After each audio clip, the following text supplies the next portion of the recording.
My lovely students, welcome to the Logical. In this session, we'll be discussing 4 beautiful questions on arithmetic. Start करते हैं session right away. And if you've not already subscribed to our channel, make sure to subscribe as well as join the Telegram channel Mathological. So first question of this session, हर एक question में pause the video, try to solve the question yourself and then watch the solution. The question is, Mafatlal Textiles wanted to give Diwali bonus to their employees. For this, they allocated a cash amount A. They gave 10% of the cash to the operations manager. 5% of the remaining cash was given to sales manager. Rupees 100 was spent on tea. Of what remained, the 17th part was given to 2 housekeeping women. Remaining amount was then distributed equally among all the 16 employees. If everyone got only rupees 100 notes, then find the minimum value of A in rupees. That is the question. Okay, total amount is A. So A amount has been distributed such that 10% of the cash has been given to operations manager. Now, 5% of the remaining cash, not of the total, but 5% of the remaining. So, since 10% has already been given to operations manager, the remaining will be 90%. Out of this 90%, 5% of this 90% is given to sales manager. Okay, so this 5% is of the 90%. So 5% is given to sales manager. Then rupees 100 are spent on tea as well. So rupees 100 is expenditure on tea. कितना amount remaining बचा? Remaining amount is 95% of this 90%, so 95% minus rupees 100. This is the amount remaining, and out of this remaining amount, 17th part is given to 2 housekeeping women. Okay? Basically 2 housekeeping women together. So 17th part is given to 2 housekeeping women. So 1/17 of this amount is given to 2 housekeeping women. Okay? Then remaining amount is 16/17 for this one. So 16/17 of this amount is distributed equally among all the 16 employees. Among all the 16 employees. There are 16 employees, so every employee will be getting how much? 1/17 amount. Everyone will be getting 1/17 amount. Isn't it so? And then important condition is that everyone got only rupees 100 notes. So whatever amount everyone has been given, that amount is a multiple of rupees 100 because everyone has got rupees 100 notes only. सबको जो amount मिला है वो 100 का multiple है. 100 होगा, 200 होगा, 500 होगा, 1000 होगा, जितना भी होगा, but that will always be a multiple of 100 rupees. Isn't it so? तो smallest amount किसको मिला है? Smallest amount given is to these employees 1/17, and then उसका भी half मिला है किसको? For these housekeeping women because they've actually got 1/34 amount. Isn't it so? And this amount also will be multiple of 100, and this 1/34 amount will basically be equal to some multiple of 100. Let us say 100k if there are k notes given to them. Okay, so 100k will be 1/34. So this total amount will be 34 times of 100k. 95% minus 100, this amount will be 34 times 100k, यानी कि this will be 3400k. क्या ये part clear है? This amount will be 3400k. Now this 3400k plus rupees 100 plus rupees 100, this amount will be 95% of 90% of it. तो यहाँ से reverse engineer करके हम ए पे पहुंच सकते हैं. Isn't it so? तो 3400k plus rupees 100, this is 95% of 90% of it. तो अगर 95% and 95% implies 19/20 है. तो if 19/20 of 90% of A is given, तो यहाँ से हम 90% of A निकाल सकते हैं. That will be 20/19. Similarly, now this value is 90% of A. तो if 90% यानी 9/10, तो 9/10 given है, तो A amount हमारा हो जाएगा into 10/9. So this will be equal to A. This will be our equation. That A will be equal to 3400k plus 100 multiplied by 20/19 multiplied by 10/9, and that is equal to A. हमें find out करना है minimum value of A. In this case, what will be minimum value of A? Okay, थोड़ा सा और simplify कर लेते हैं इसको. So this becomes 200. 3400k plus 100 में से 100 कॉमन आ जाएगा. So 100 into 200, this will be 20,000 into 34k plus 1 divided by 19 into 9, which is 171. And this is equal to A. A is equal to 20,000 into 34k plus 1 divided by 171.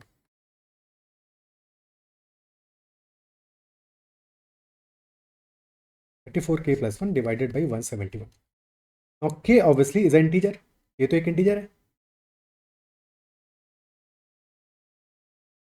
isn't it? So 34k plus 1 divided by 171. अब कुछ भी और काटा PT तो हो नहीं सकती, because 171 and 220,000 and 20,000 these are co-prime. Clearly co-prime है तो कुछ भी और कैंसिल आउट नहीं कर पाएंगे. तो clear 34k plus 1 should be a multiple of 171 in every condition, क्योंकि हमें a तो अल्टीमेटली इंटीजर चाहिए, not just integer but a should also be a multiple of 100 obviously. ठीक है, सो a अगर हमें इंटीजर चाहिए तो 34k plus 1 divide by 171 this should also be, क्योंकि कुछ कैंसिल आउट हो जाता तो आसान होता, बट कुछ कैंसिल तो हो नहीं रहा, तो 34k plus 1 should be a multiple of 171. वही एक पॉसिबिलिटी बनेगा कि हमारा a एक इंटीग्रल वैल्यू है, अदरवाइज फ्रैक्शन में आ जाएगा. ठीक है, सो 34k plus 1, अगर मान लो हमारा 34k plus 1 this is some multiple of 17, तभी 9 तो रह जाएगा डिनोमिनेटर में. ठीक है, अगर if this is some multiple of 9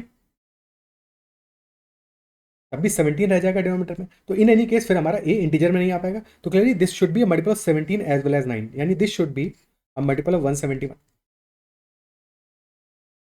तो what will be smallest value of k in such a case? अगर हम इसको इक्वल टू 171 बना लें, 34k plus 1, 34 हमारा क्या है 17 into 2 है, this is 170 plus 1.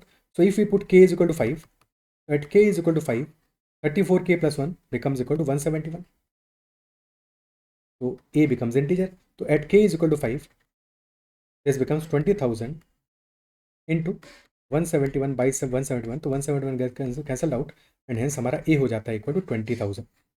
So minimum possible value for a will be equal to 20,000 rupees. This will be our answer.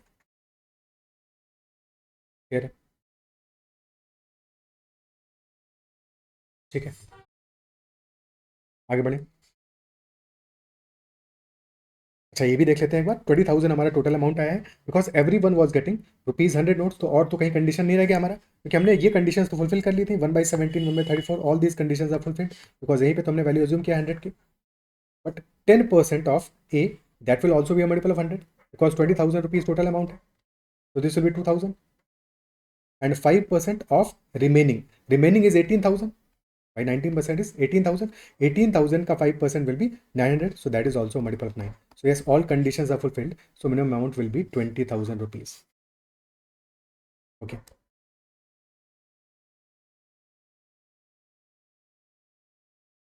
Next question देखते हैं. Next one. There are 5 assembly lines in a car manufacturing factory.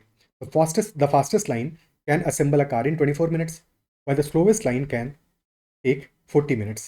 Fastest line हमारा assemble कर रही है car को 24 minutes में, and slowest line is taking 40 minutes. If the geometric mean of the time taken by each assembly line to assemble a car is calculated, which of the following cannot be the possible value? Which of the following cannot be the possible value? Options है 28 minutes, 31 minutes, 34 minutes and 37 minutes. Which of the following will not be or cannot be the possible values? Because this implies कि out of the 4 values, 3 values are possible, 1 value will not be possible due to some conditions. ठीक है, पहले इस question को थोड़ा सा easy करते हैं अपने लिए. To understand this question, let us say अगर instead of geometric mean, question was saying about arithmetic mean.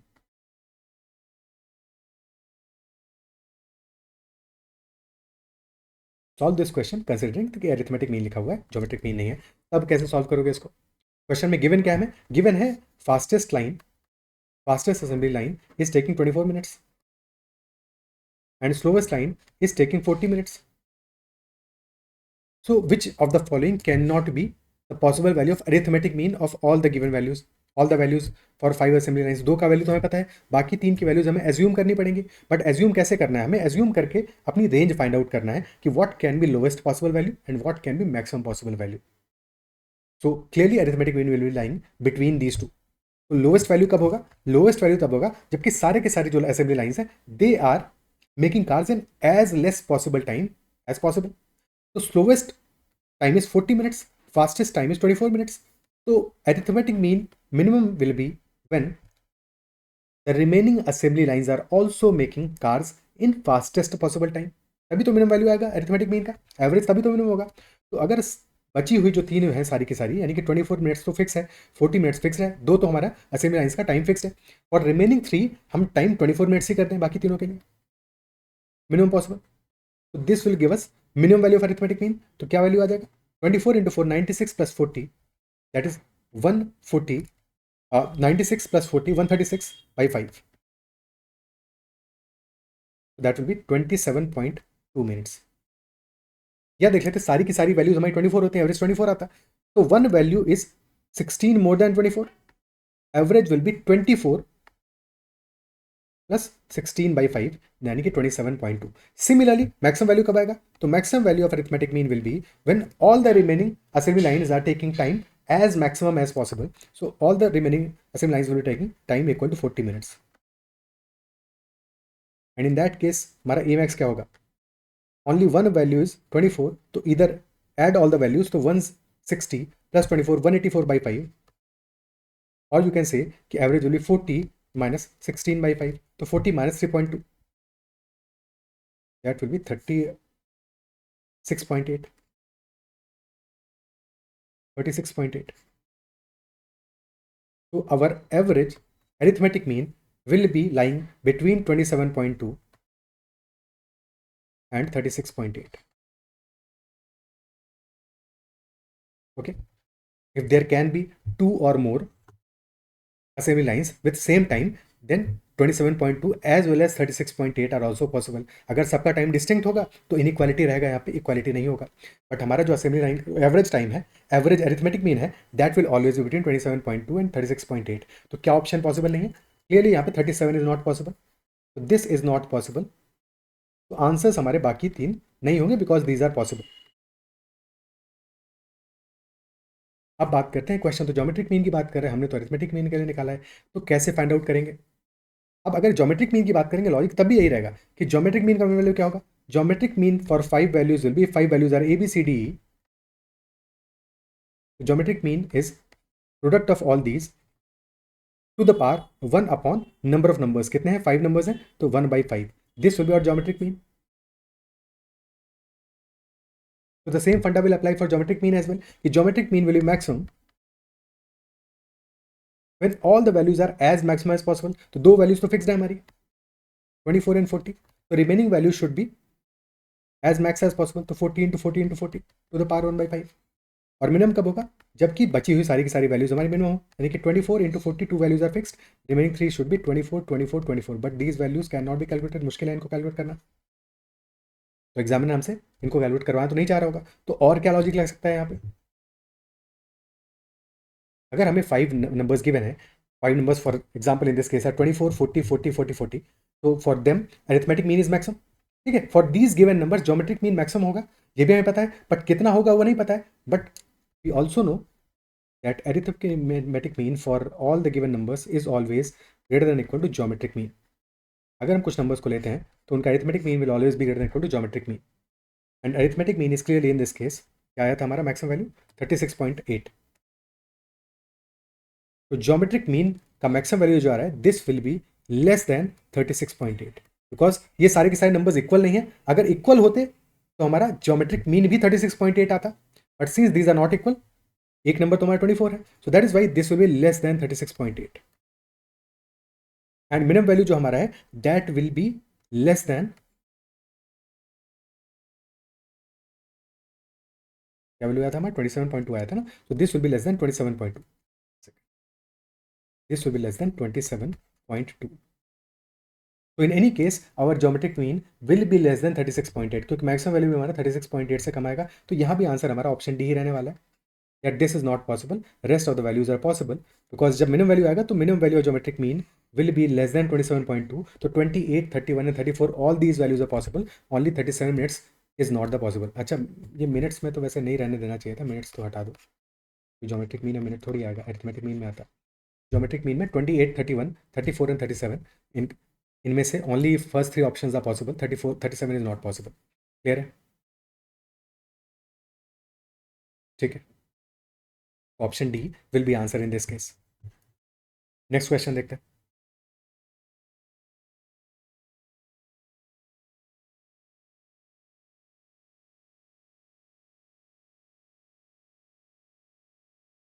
Next question.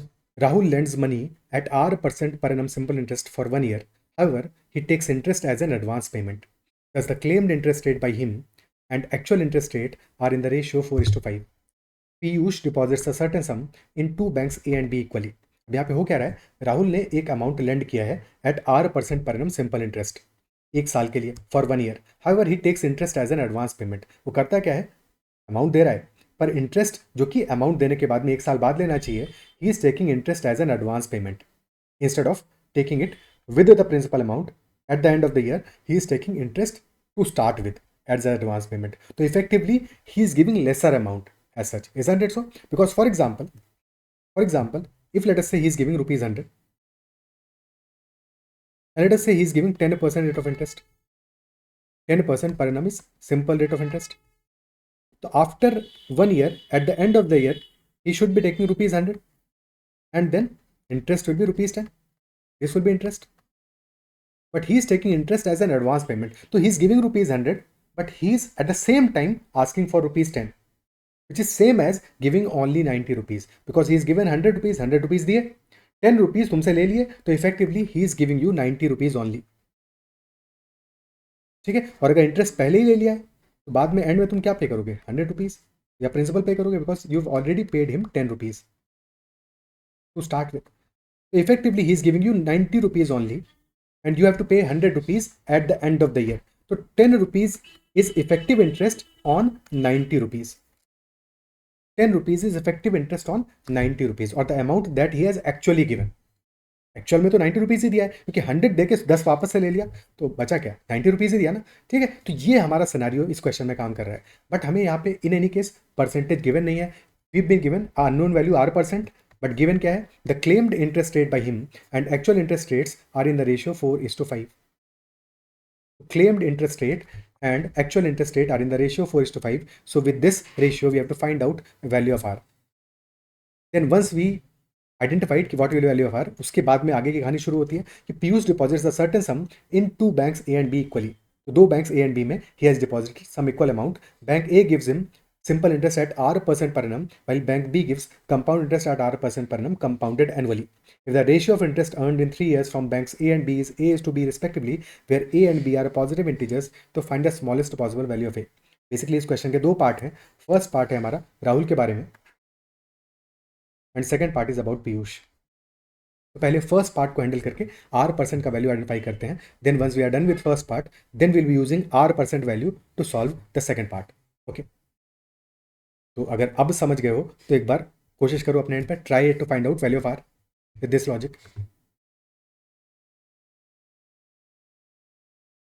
एक second. So let us say, क्योंकि हमें R की वैल्यू पता तो नहीं है यहाँ पे, R% हमारा क्या वैल्यू होगा. तो इफ लेट अस से ही is giving 100 rupees, if he is lending 100 rupees, so he is already taking R% rate of interest, isn't it so? So he is taking R% rate of interest as advance payment. So R with rupees will be advance payment. So he will be giving amount कितना, 100 minus R. Effectively यही तो देगा amount, है कि नहीं. ठीक है, R rupees he is already taking advance payment. So this is amount given, actual amount given. Actual amount is not 100 rupees. 100 rupees he is claiming to be giving, but he is actually giving only amount 100 minus R. And he will be taking amount, total amount at the end of the year he will be taking 100 rupees, because R rupees उसने पहले ले लिया, interest he has already taken, so he'll be taking 100 rupees. So R rupees will be interest on given amount, actually given amount, that is 100 minus R.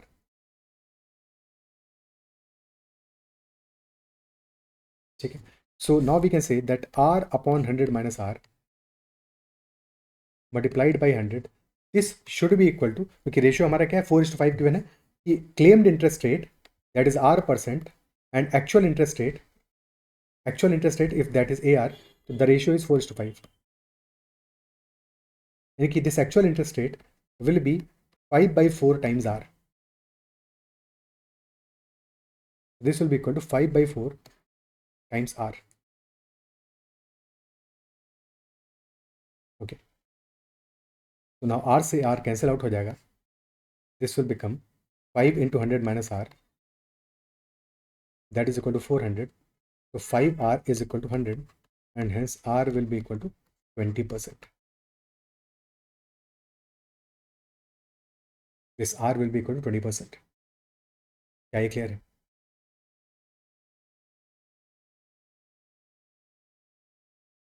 ठीक है, this R amount will come out to be equal to 20%।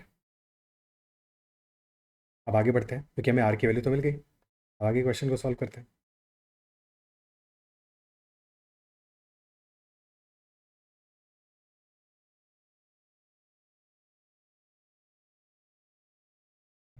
अच्छा, actually question में देखो क्या कह रहा है, अब इस बात को थोड़ा सा और एलेबोरेट करते हैं फिर आगे बढ़ते हैं।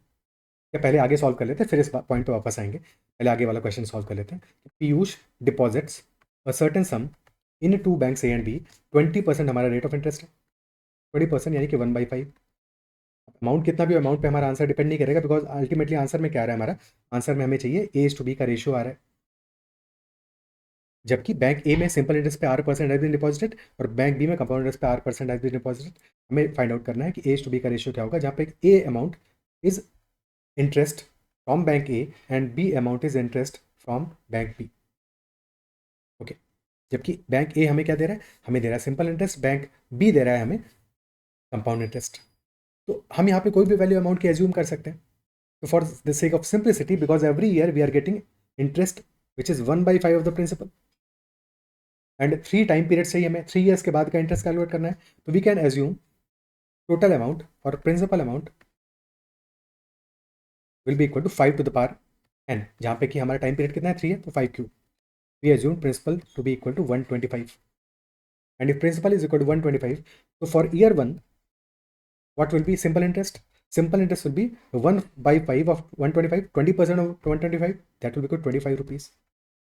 For year 2, again हमारा अमाउंट क्या होगा, again amount will be, simple interest will be 20% of the principal यानी कि 25। ईयर 3 में भी यही सेम स्टोरी होगा for the simple interest 25 only. Compound interest में क्या होगा, हमें इंटरेस्ट पे भी इंटरेस्ट मिलने वाला है। तो ईयर 1 में तो सेम ही रहेगी स्टोरी। ईयर 1 में simple interest as well as compound interest both will be same equal to ₹25।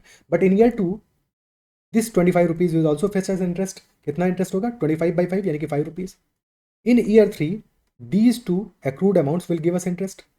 तो 50 का 20% यानी कि 50/5, 10 rupees will be interest and ये 5 भी हमें इंटरेस्ट देगा, दैट विल बी 1 रुपी। तो this first column is our simple interest and these total values are our compound interest. तो सिंपल इंटरेस्ट आ रहा है कितना हमारा, 25 + 25 + 25 यानी कि 75, that is our simple interest and compound interest will be 25 + 25 + 75 + 16, that is 91। 75:91, this is the ratio of SI&CI after 3 years। और ये most simplified form में इसको और भी कैंसिल आउट कर सकते हैं क्या, नहीं कर सकते, नॉट पॉसिबल। तो this is in the most simplified form. तो A will be equal to 75 and B will be equal to 91। Question में पूछा है smallest possible value of A, तो A will be equal to 75 only. This will be our answer, A is equal to 75। Clear है?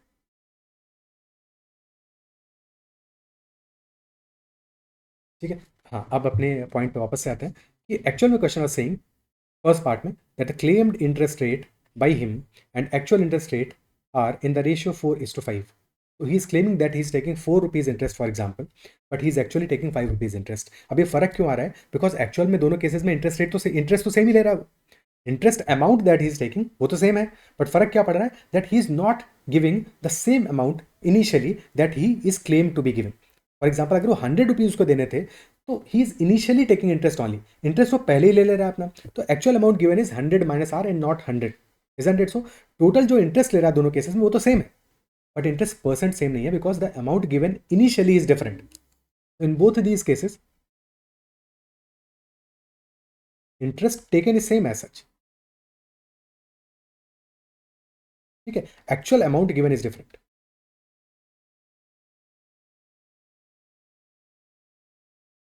And interest is always calculated on principal amount. So principal multiplied by interest percent, that is our interest, isn't it? So principal multiplied by interest percent, that is our interest. तो ये amount same है, interest same है, हमारा principal ही है जो change हो रहा है हर बार एज सच, बिकॉज जो अमाउंट वो दे रहा है वो बदल रहा है। तो अगर 4:5 हमारा रेशियो आ रहा है claimed interest rate and actual interest rate का, तो क्लियरली हमारा 5:4 will be ratio for the amount that he is claiming to be giving, but the amount that he is actually giving. This is the claimed amount that he claimed to be giving, and this is the actual amount that he is giving. यानी कि 1 rupees वो 5 rupees claimed amount है, 4 rupees वो दे रहा है, यानी कि 1 rupees वो ऑलरेडी, भाई 5 रुपीज ने दिए तो 1 रुपीज का उसने इंटरेस्ट तुरंत से तुरंत तुमसे ले लिया. Pause the video, think about it. वो क्या कर रहा है, क्योंकि हमारा अल्टीमेटली इंटरेस्ट तो दोनों केसेस में सेम ही ले रहा है, फर्क ये पड़ रहा है वो इनिशियल अमाउंट ही कम दे रहा है, इस वजह से ही हमारा एक्चुअल इंटरेस्ट रेट डिफरेंट आ रहा है. Isn't it so? तो अगर वो क्लेम कर रहा है कि ही is giving you 5 rupees, he actually giving you only 4 rupees because he is taking 1 rupees, तुमको 5 रुपए दिए और दूसरे हाथ से 1 रुपए ले लिया तुमसे. ठीक है, he gave you 5 rupees and he is taking 1 rupees from the other hand as interest payment. Isn't it so? So that is why you will effectively be getting only 4 rupees. So this 1 rupee he is taken as interest in the name of interest. So interest must be कितना, 5 का 1 यानी कि 20%. क्या directly calculate नहीं हो पा रहा है? बिल्कुल हो पा रहा है. Out of 5 rupees he has taken 1 rupees as interest, तो यानी कि 20% is the interest rate in actuality. क्योंकि हमें कौन सा चाहिए, हमें चाहिए इन एक्चुअलिटी, यानी कि जो इंटरेस्ट वो क्लेम कर रहा है उसकी बात कर रहे हैं. 8% हमारा क्लेम वाला इंटरेस्ट रेट है.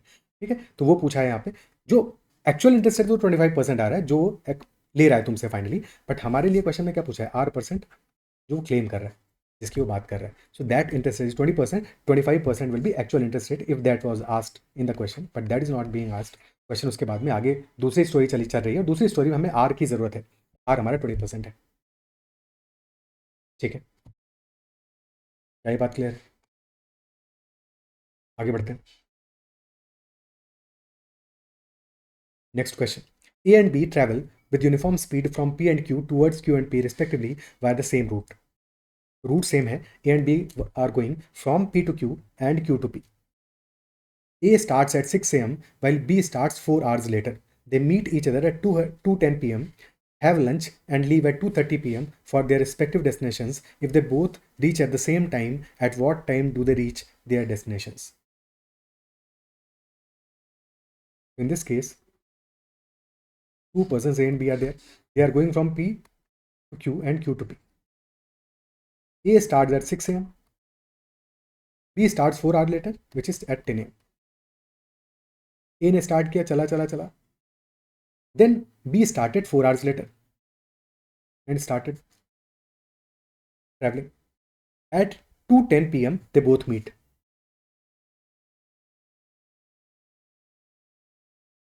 So at 2:10 p.m. they both meet. Then they have lunch and leave at 2:30. For the time being ignore this lunch वाला पार्ट, ये बाद में ऐड कर देंगे, लास्ट में ऐड कर देंगे. तो they met, they cross each other at 2:10 and after that A started their journey, A continued his journey and reached Q, and B also continued his journey and reached P. ठीक है, this is A, this is B.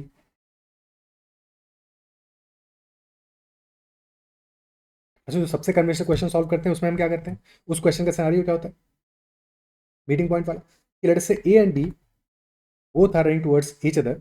After some time they meet.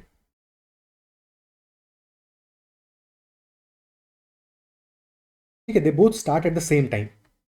So time taken till the meeting point, that is same, T for both of them. And after meeting, let us say A takes T1 time to reach his destination and B takes T2 time to reach his destination. In such a case, हमारा meeting time क्या होता है, meeting time T is equal to square root of T1 and T2. And also अगर हमें speed का ratio चाहिए तो speed of A divided by speed of B, that is equal to square root of T2, क्योंकि ए हमारा क्या, ए के corresponding 1 है, तो T2 बाई T1. ठीक है, S1 by S2 is equal to square root of T2 by T1. So these two are formula that we use. इस question में बातें डिफरेंट हो रही हैं. डिफरेंट क्या हो रहा है कि यहाँ पे they both are starting at different times. A start कर रहा है at 6 a.m., B starting at 10 a.m. Then they meet, have lunch and after that they reach their destinations at the same time. तो जो कहानी हमारी यहाँ पे हो रही है वो ठीक उल्टा हो रहा है इस केस का. ऑब्जर्व करो कि यहाँ पे हमारा क्या हो रहा है, बाद में टाइम सेम है, यानी कि after meeting if A is taking T time तो B is also taking T time. और मीटिंग से पहले का time that is different. For A this is let us say T1, for B this is T2. तो same कहानी है, बस किरदार बदल दिए थोड़ा सा, थोड़ा पलट दिया मामला, बाकी तो सब कुछ सेम ही है। तो यहाँ पे we can calculate T as equal to square root T1 T2, because T1 T2 तो हमें पता है। T1 क्या आ जाएगा, 6 AM पे A started and they met at 2:10 PM। देखिए number of hours from 6 AM to 2:10 PM कितना होगा, 6 + 2 8 hours 10 minutes। तो T1 is equal to 8 hours 10 minutes, that is 490 minutes। And B started 4 hours later. So subtract 4 hours and 240 minutes from this. So T2 will be 490 minus 240. That will be 250 minutes. So T will be square root of 490 into 250. 49 की जगह आएगा 7, square root 7 आएगा 25, 5 and 10. This will be 350 minutes. T time will be equal to 350 minutes. They will be meeting up. They will be reaching their destinations 350 minutes later. किस में add करो 350 minutes, 2:30 PM है, because they are leaving at 2:30 PM. तो 2:30 PM plus 350 minutes, which is 5 hours and 50 minutes. 8:20 PM पे they will be reaching their destinations. Option C will be the answer in this case. क्या ही clear है? ठीक है, they will be reaching their destinations at 8:20 PM. Is this clear? तो इतना ही रखते हैं आज के सेशन में। और अच्छा, एक चीज़ और डिस्कस कर लेते हैं। लास्ट सेशन में हमने एक क्वेश्चन किया था, उसमें एक बात बताना भूल गया था, जिस वजह से वो क्वेश्चन रखा ही था in fact. So this was the question, population of Timbuktu in 2020 was 24480, population increase to 28880 in 2025। तो नंबर ऑफ मेल्स और फीमेल्स इंक्रीज किया है 26%, 20% रिस्पेक्टिवली से। तो find difference between number of males in 2020 and number of females in 2025। तो we had discussed this equation वाला approach, but as such exam conditions में या कभी भी हम इक्वेशन वाला अप्रोच फॉलो नहीं करेंगे। उससे बेटर अप्रोच है हमारे पास। बेटर अप्रोच क्या होगा, बेटर अप्रोच विल बी, देखो मेल्स इंक्रीज किया है बाय 26%, फीमेल्स इंक्रीज किया है बाय 10%। तो मेल्स भी तो एक तरह से समझो 10% तो इंक्रीज किया ही किया है, प्लस 16% एक्स्ट्रा इंक्रीज किया है। तो we will be increasing the whole population by 10% initially, and then जो एडिशनल इंक्रीज ऑफ 16% आया है वो किसके लिए आया होगा, ओनली फॉर मेल्स। वहां से we can calculate the value of males, isn't it? So total change कितना है, टोटल चेंज इज 28880 माइनस 24480, यानी कि 4400। Population has increase by 4400। और 10% इंक्रीज तो सबका हुआ है, फीमेल्स का भी और मेल्स का भी। तो 10% of 24480 that will be 2448।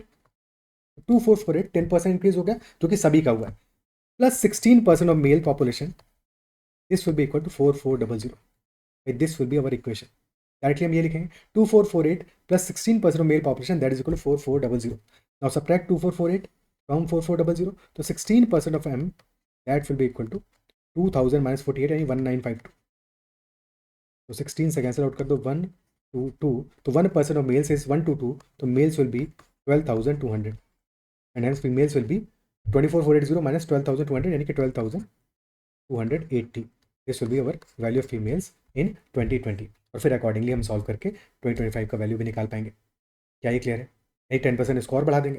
Difference हमें पूछा है, तो यहाँ डिफरेंस आ रहा है 80 का, और फिर इसको 25% से बढ़ा दोगे, यानी कि 10% से बढ़ा दोगे, तो 1228 प्लस 80 यानी 1308 का टोटल डिफरेंस आ जाएगा हमारा इस क्वेश्चन में जो पूछा गया था।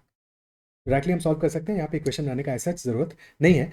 लास्ट सेशन में स्किप हो गया था, पता नहीं क्यों स्किप हुआ था, बट बहरहाल ये लॉजिक होगा। अच्छा, एलिगेशन से भी किसी ने डाउट में पूछा था, एलिगेशन से इसलिए सॉल्व नहीं, बिकॉज एलिगेशन से यहाँ पे कैलकुलेशन हमारे लिए मुश्किल हो जाएगा। एलिगेशन में हम क्या करेंगे, हमें पता है 26% मेल्स इंक्रीज किया है, 10% फीमेल्स इंक्रीज किया है, तो परसेंटेज इंक्रीज हमारा कितना आएगा इफेक्टिवली, अगर पूरा देखें 4400 का इंक्रीज आया है ऑन 24480। ठीक है, तो 4400 डिवाइड बाई 24480 मल्टीप्लाइड बाई 100। अब इसके बाद में फिर कम्बस हम कैलकुलेशन आएगा, तुम्हारा 2610 को से एलिगेशन लगा के करोगे तो प्रॉब्लम आएगा। ठीक है, वैल्यू सिंपल हो तो एलिगेशन से भी किया जा सकता है, बट ऐसे क्वेश्चन में अवॉइड करो, डायरेक्टली इस अप्रोच से सॉल्व करो, वो फटाफट तुम्हें सेकंड्स में आंसर देगा। ओके, इतना ही रखते हैं सेशन में, एंड आई बिलीव जो भी डिस्कस किया वो सबको समझ में आएगा। किसी भी क्वेश्चन का भी डाउट है तो make sure to comment out that doubt and also give a feedback in the comment section कि तुम्हें सेशन कैसा लगा और सेशन में कौन से क्वेश्चन में सबसे ज़्यादा मजा आया। एंड आई बिलीव कि सारे के सारे क्वेश्चन से तुम्हें कुछ ना कुछ सीखने को जरूर मिला होगा। That is all, bye bye, take care, keep learning, और नेक्स्ट सेशन में कुछ और ब्यूटीफुल क्वेश्चन के साथ में फिर आता हूँ। चलो, टेक केयर।